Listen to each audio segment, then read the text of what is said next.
Existe uma regra simples no mercado: se a informação é muito disseminada, muito facilmente encontrada, alguém geralmente está pagando a conta por essa informação de má qualidade e costuma ser você que paga essa conta. O ciclo de 4 anos é uma das informações que as pessoas têm utilizado aí como um santo grau para investir. Ele ainda não se provou que quebrou, mas de certa maneira já está no caminho, né? Certamente não terminou ano passado muito bem, e esse ano renovando máximas o Bitcoin, certamente esse indicador, né, essa fórmula mágica aí vai se quebrar de uma vez por todas. Muitas pessoas utilizam ali aquele índice de medo e ganância, o gráfico mágico que dá ali o indicador técnico super maravilhoso, que vai te dar o ponto certo de comprar e vender.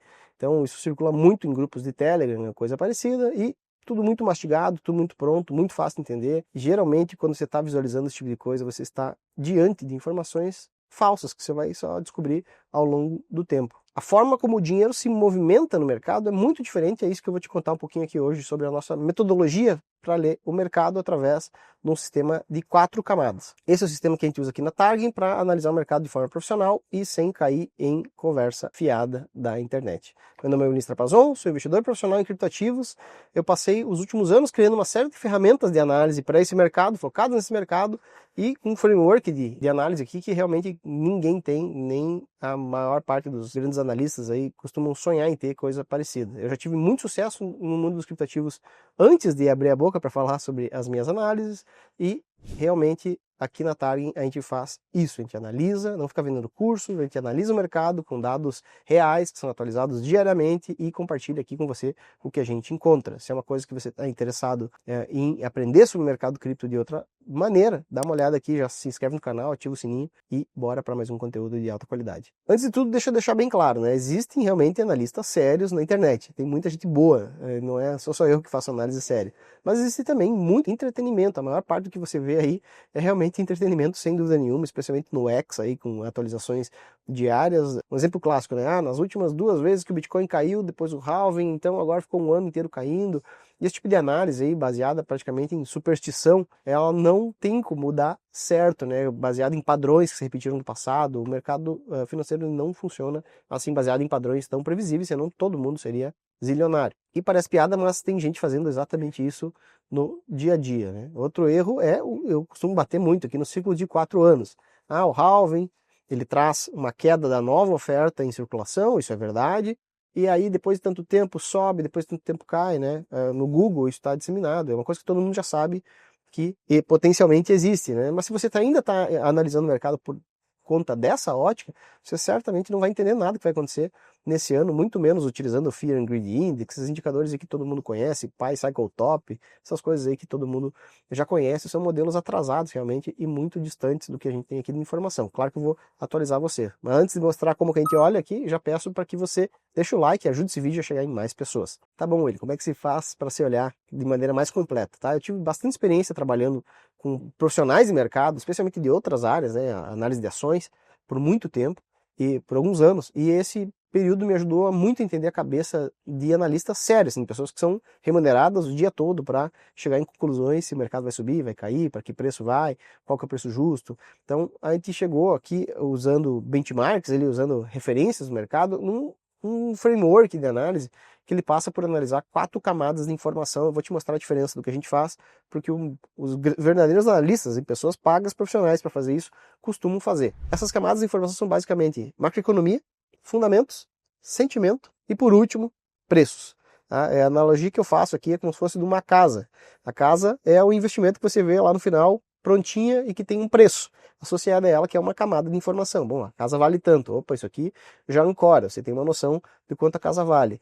Mas outros componentes aí formam o valor da casa. Então a ação dos preços ali, como o preço se movimenta, é uma das variáveis, mas não é a única. Abaixo da camada de preços, você tem a camada de sentimento do mercado, que é como que as pessoas estão se sentindo. Bom, eu quero todo mundo querendo comprar casa ao mesmo tempo, tem uma onda que faz com que as casas se hipervalorizem em determinados períodos ou se subvalorizem em outros períodos. Isso tudo tem a ver com o sentimento de um determinado mercado, que eu estou usando o imóvel, né, como investimento final, é aquilo que dá para ver pronto, né? No caso eu faço a comparação aqui para o caso de criptoativo, você tem o Bitcoin, que seria o investimento final, o preço dele é uma camada de informação, mas o preço não é o ativo em si, o preço é só uma informação, tem um conjunto de informações associadas ao preço que diz muito sobre o ativo, mas não diz tudo sobre ele. O sentimento é uma camada com mais informação, então, que é como que as pessoas estão utilizando seu dinheiro, e claro que ela afeta os preços. Um componente mais substancial, no caso, quando você vai analisar um ativo, um investimento, seja uma casa, seja uma ação, ou seja um criptoativo, é a camada de fundamentos.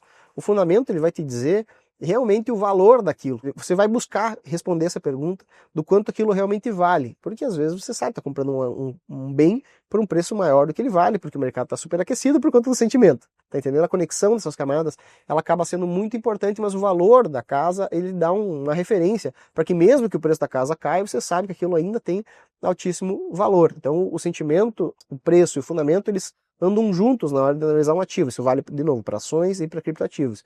E tem mais uma camada, que ela é ainda mais profunda, que é a camada da macroeconomia. Eu uso muito o exemplo aqui do mercado de ações brasileiro. Em 2021 para 2000, o que o pessoal dizia em 2021? Que a bolsa vai para não sei quantos pontos, não vai parar de subir nunca, que os ativos, que teve uma onda de IPOs, iam continuar se valorizando sem parar, que as projeções das empresas, mesmo os analistas de fundamento, eles diziam, não, mas essa empresa aqui, olha o preço dela comparada com uma empresa americana, as empresas da Bolsa Brasileira podem valer muito mais. Então começou a se perder um pouco a referência, por conta de sentimento.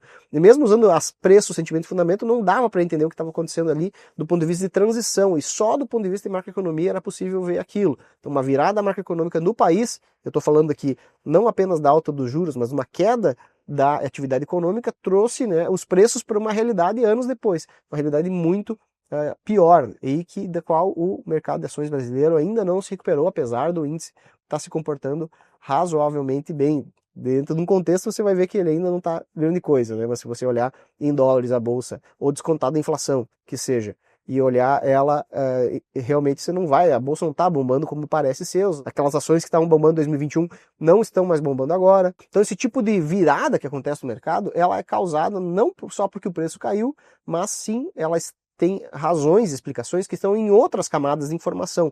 Essa que é a função de olhar as coisas em camada. Então vou começar explicando a camada macro, como a gente olha ela, porque ela é a base realmente da pirâmide. Eu, por exemplo, não invisto em ações brasileiras porque eu entendo que o macro do Brasil está muito ruim e o macro global ainda acima do Brasil não favorece também a alocação em ativos brasileiros, a não ser por um pequeno viés aí de fluxo temporário de capital, que é exatamente o que está fazendo a Bolsa Brasileira andar agora. Mas o macro é realmente a maior força que tem entre todas essas forças, é o que diz quanto de dinheiro existe em circulação nos mercados e para que lado ele vai, o dinheiro acaba circulando de um lado para o outro com base em determinadas políticas. E aí a gente costuma olhar então fluxo de capitais entre países, em cada país, especialmente nas grandes potências, o crescimento econômico de cada país, o crescimento econômico dos Estados Unidos tende a ser o principal a ser olhado, China também é muito importante hoje, a taxa de juros, a inflação, o desemprego, crédito, a análise de intermercados, de outros mercados como commodity, como é que isso impacta também, isso tudo vem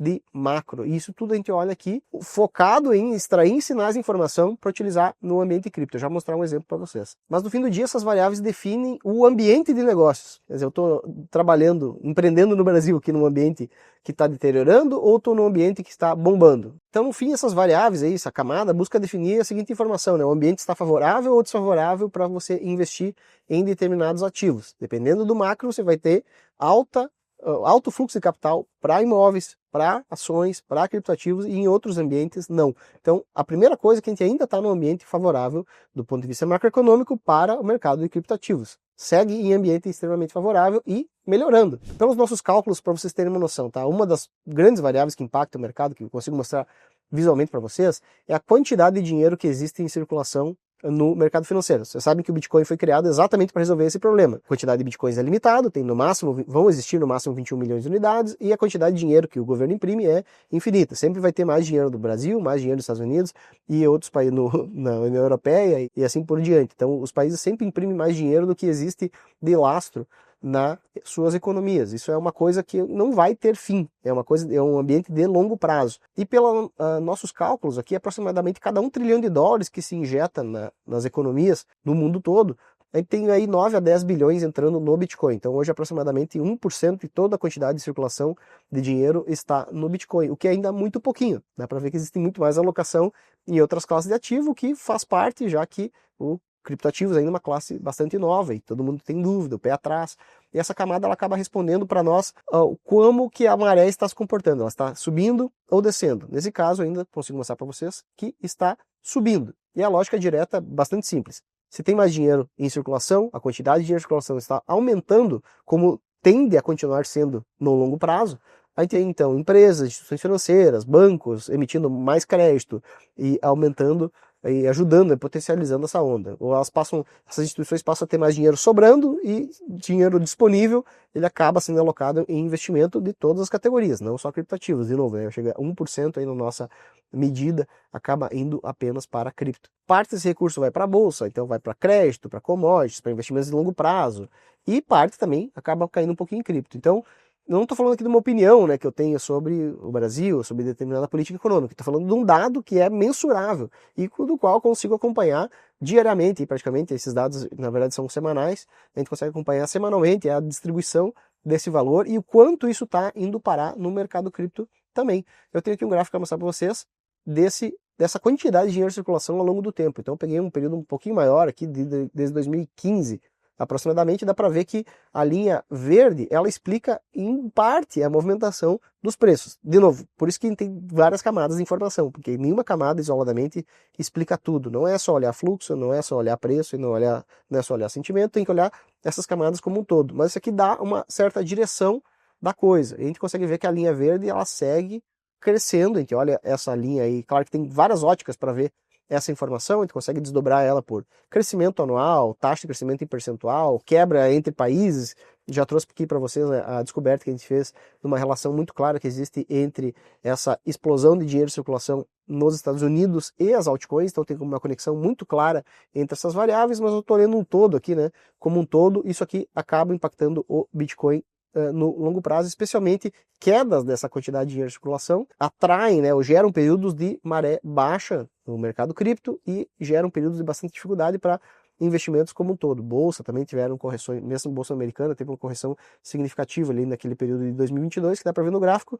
Então você vê que períodos onde o preço, essa quantidade disponível cai, o preço dos ativos tende a sofrer correções, mas no longo prazo essa quantidade só aumenta e tende a ser assim por décadas, até porque é um modelo que os países decidiram estabelecer. Esse não é o fator mais importante de todos, não existe um fator mais importante, mas é um fator muito importante sim e que baliza o mercado. A gente acompanha muito isso. E por essa ótica aqui, eu quero compartilhar com vocês, que a gente pode ver que o Bitcoin está aí próximo de 37% abaixo do valor justo, olhando por essa ótica de novo, né? Se eu isolasse esse componente, eu teria essa informação. Então, um desvio padrão abaixo de um valor médio para o preço do Bitcoin, dado que a quantidade de dinheiro em circulação só aumentou, e nesse período aí, quem está vendo que o preço corrigiu muito, o preço caiu muito mais do que deveria ter caído por essa ótica. Essa é uma das formas que a gente sabe se o preço está descontado demais ou se está caro demais também. Isso acontece, períodos grandes você vai ver os cisquinhos em verde, eles são desvios padrões para cima da média, tracejado preto a média, e os tracejados em vermelho, 1 ou 2 desvios padrão abaixo da média. Então, nesse momento aí, em um desvio padrão, chegou a quase 2 desvios padrão ali no período de 2022.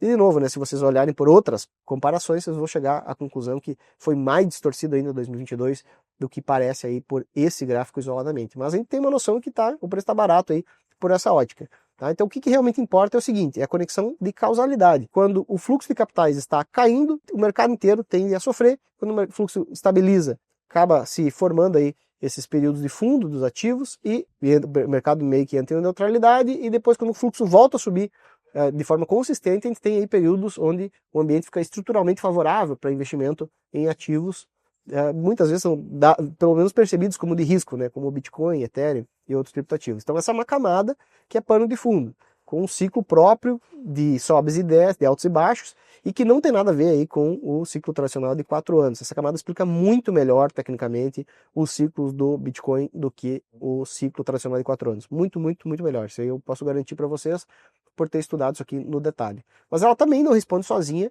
aos nossos anseios, especialmente aí quando a gente olha para períodos menores, um curto prazo, o que está acontecendo, nem sempre essa camada traz informações o suficiente. Às vezes ela explica, às vezes um subcomponente dela explica, às vezes ela não explica de maneira nenhuma. E aí que entram as outras camadas de informação. Quer dizer, pode estar sobrando um monte de dinheiro e ninguém quer investir em imóveis. Pode estar sobrando um monte de dinheiro e ninguém quer investir em criptativos. Isso eventualmente acontece também e isso a gente pode perceber através das outras camadas. Então vamos dar uma olhada em fundamentos, né? Se a gente olhar para fundamentos criptativos, do que eu estou falando? Estou falando da relação de oferta e demanda. A gente entende que oferta e demanda hoje fazem parte dos fundamentos. Dentro do Bitcoin eu vou ter o hash rate, que é o investimento em mineração do Bitcoin, ele está aumentando, está diminuindo. A taxa de crescimento do mercado, em termos de não só de valor de mercado, mas também de utilização, quantas pessoas estão usando, a rede do Bitcoin lá é mais utilizada ou menos utilizada, a adoção, o número de usuários, quem paga para usar, está pagando mais para usar ou menos para usar, o valor pago em si está aumentando ou diminuindo, o desenvolvimento tecnológico que aquele setor está tendo, no caso do Bitcoin ou do Ethereum, está acontecendo muitos desenvolvimentos, ou o negócio está paradão. Então tudo isso faz parte da análise de fundamentos. Se os fundamentos estão melhorando, naturalmente o preço em algum momento vai correr em direção a eles. Isso é assim, básico da análise de fundamentos. E é muito diferente investir em um mercado de alto crescimento, como o mercado cripto, e, de novo, né, um ambiente de negócios como a economia do Brasil, que está desacelerando e eventualmente vai entrar num período de queda da atividade econômica. Então, muito diferente do mercado cripto, que tem ele é um mercado de altíssimo crescimento, então como ele cresce ainda a taxas do tipo 100% ou mais, ele não vai passar a cair de uma hora para outra, ele vai desacelerar até chegar a um determinado ponto onde realmente entra uma consolidação, mas aí já vai estar que nem uma Big Tech gigante, né, que cresceu, que era pequenininha, um Google lá no início versus o Google agora, né, que ele cresce ainda, mas a taxas mais normais, né, a taxas não tão exorbitantes como 100% ao ano. E por que você pode estar investindo num ativo que tem fundamento e ainda ser ruim? De novo, não dá para olhar uma camada só. Isso é o que eu mais vi analistas sérios, profissionais fazendo. Porque você pode ver um mercado barato, né, e que continue barato por muito tempo. É o que muita gente acredita, por exemplo, aqui para ativos brasileiros. Não, mas olha a comparação com a Bolsa Americana. Olha a comparação com esse valor aqui, está muito, muito barato. Você pode ter um terreno barato em determinado lugar ruim por muito tempo, né, e simplesmente o preço não ser ajustado. Isso acontece.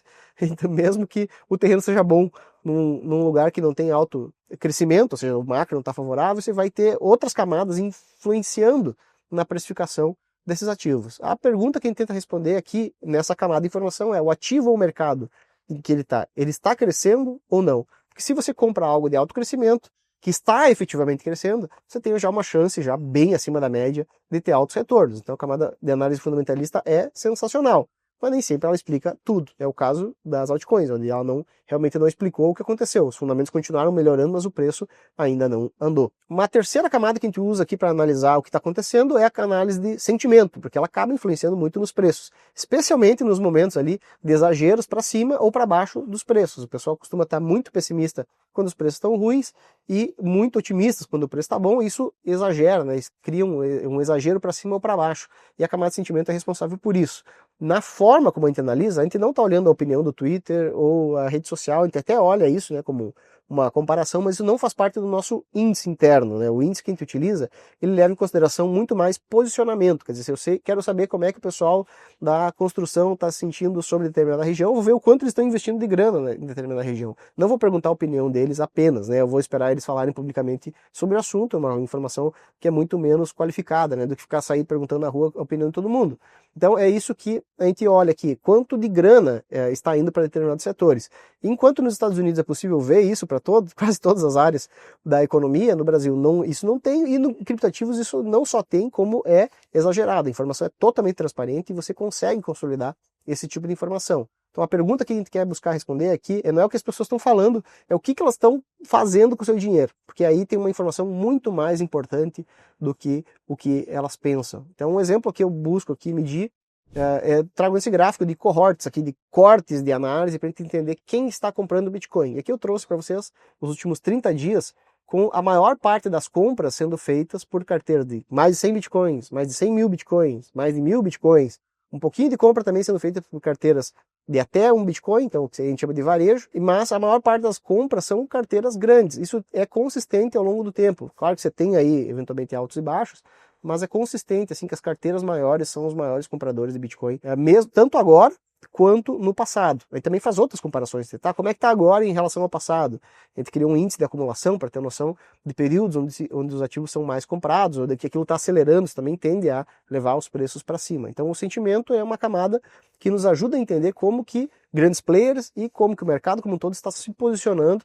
Também olha derivativos, mercado futuro, mercado de opções, a gente olha um combinado de informações para conseguir extrair daí um sinal, que é para que lado está indo, né, o sentimento do mercado, e esse sentimento aí, ele pode virar de direção, mas naturalmente ele dá uma informação adicional, de novo, né, sobre o que a gente está investindo. A quarta camada de informação é que todo mundo já sabe, que é o preço, né, você não precisa entender nada de criptoativos, nem de imóveis, você olhar o pé de preço e ver quanto tá, e pronto, você já tem uma informação na sua cabeça, uma ancoragem. Opa, um Bitcoin, quem nunca viu, né, que um Bitcoin pode valer $90 mil, $120 mil ou mais, quando você olha um preço desse tipo, você já se assusta. Opa, peraí, vale tudo isso?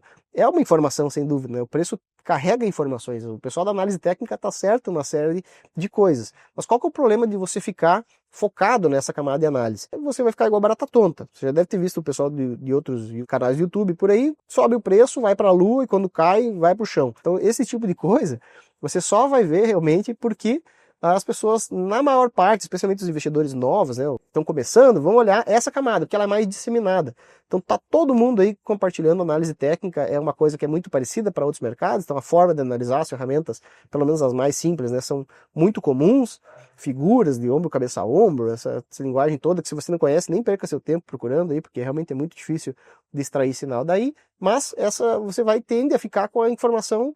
Cada pouco você não tem uma tese de investimentos. Você vai ficar comprando e vendendo igual barata tonta. Agora cai, agora compra, agora vende. Dependendo de como você vai ver, você vai passar o dia inteiro envolvido com isso aí, com o sobe e desce do mercado. Então muita gente raciocina assim. E de novo, tá? Minha crítica não é, eu nem pego tanto no pé dos analistas técnicos assim. Acontece que eu convivi muitos anos com pessoas que vivem só disso, tá? Eu tô falando para vocês, é um vício de viés. Você vai olhar demais aquele quadradinho de informação que você tem ali e dali deduzir que isso é toda a informação que você precisa. Então isso acontece, de novo, com analistas de fundamentos também ignoram outras camadas de informação, analistas técnicos ignoram outras camadas de informação, porque eles acham que tem tudo que precisa ali naquela camada. E esse é um diferencial do nosso trabalho, é olhar essas camadas em conjunto, porque todas elas são boas, não é que análise técnica é uma besteira. Todas as camadas de informação trazem informação, algum tipo de informação. E é juntar essas peças que dá uma fotografia do todo. E é isso que nos dá segurança na hora de investir, porque a gente está olhando um pouquinho de cada coisa. Só que, claro, que a gente não acredita nesse tipo de coisa aí, e depois que o preço caiu, você ficar projetando para baixo, aí é coisa de maluco. E geralmente nem fica projetando o preço, tá? Muito raramente vocês vão ver a gente fazer esse tipo de previsão de preço. Geralmente quando a gente faz, a gente está projetando a direção do preço e não o preço em si. Mas o que a camada de preços responde? Ela respondeu o seguinte: o movimento está para nós, tá? Que ela está se confirmando também do ponto de vista da análise técnica. Então é natural, se eu estou vendo que tem mais dinheiro em circulação, eu vou ver isso aqui transbordar para fluxo de capital comprando Bitcoin e no fim eu quero ver que o preço suba. Essas coisas têm que andar juntos. O preço, no fim, né, é uma das matérias-primas. Se o preço não subir, a gente vai se dar mal. Então a gente precisa, né, que o preço suba para que a gente realize lucros e tenha consistência de resultados. Então, claro que a análise técnica, de novo, é muito importante. Mas quem olha só fundamento vai ficar batendo cabeça em diversos momentos, vai ver que a empresa está subvalorizada, ela pode estar por vários fatores, inclusive de fundamento, transpondo para uma empresa. E então, mas a empresa está subvalorizada, não é o suficiente para você investir, você tem que olhar outras camadas, e eu garanto para vocês, isso aqui funciona para todos os mercados. E se você falar com um gestor de investimentos aí, um assessor seu, eu te garanto que as pessoas não pensam assim, elas não raciocinam assim, elas não olham outras camadas, no máximo olham macroeconomia do ponto de vista de notícias, o Banco Central falou, o representante do Banco Central falou tal coisa, nessa camada mais superficial do discurso público, né, que geralmente não são as coisas que eles estão fazendo de verdade, o que pretendem fazer.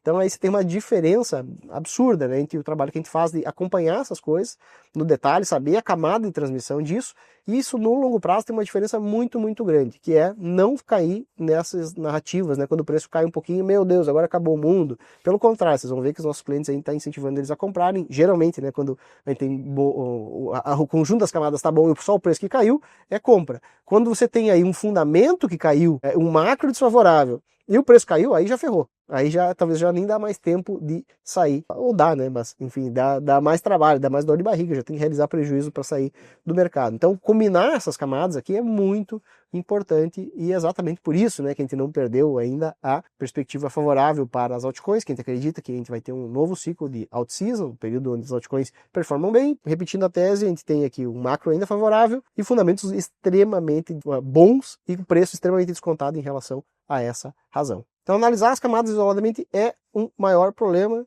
Não adianta ser viciado, né, em analisar uma camada só, ter 500 ferramentas de uma camada só. Se você for estudar análise técnica, você vai ver aí que você pode passar anos estudando, ou a vida toda estudando só isso. Eu conheço pessoas que fizeram isso e, no entanto, né, são sempre igual barata tonta. Então, cai, agora vai cair mais, sobe, vai subir mais. Então, a informação geral, para separar o nosso trabalho do que a gente faz, se a gente fizesse aqui para ações, seria também muito legal, mas realmente é muito distante hoje da nossa análise, né? Eu acompanho como investidor, naturalmente o mercado de ações também, mas esse ferramental que tem bem construído, ele serviria nas outras camadas para ações ou para outros mercados, mas hoje a gente olha exclusivamente focado para o mercado de criptoativos, que é onde a gente se especializou em acompanhar também os fundamentos e a conexão dessas camadas. Num próximo vídeo eu quero te mostrar como essas camadas interagem umas com as outras. Então quero trazer aqui qual que é a relação que tem entre a camada de fundamentos e de sentimento, como é que a gente pode ver a oferta e demanda interagindo com o preço. Eu já trouxe umas pinceladas em vídeos anteriores, mas quero mostrar para vocês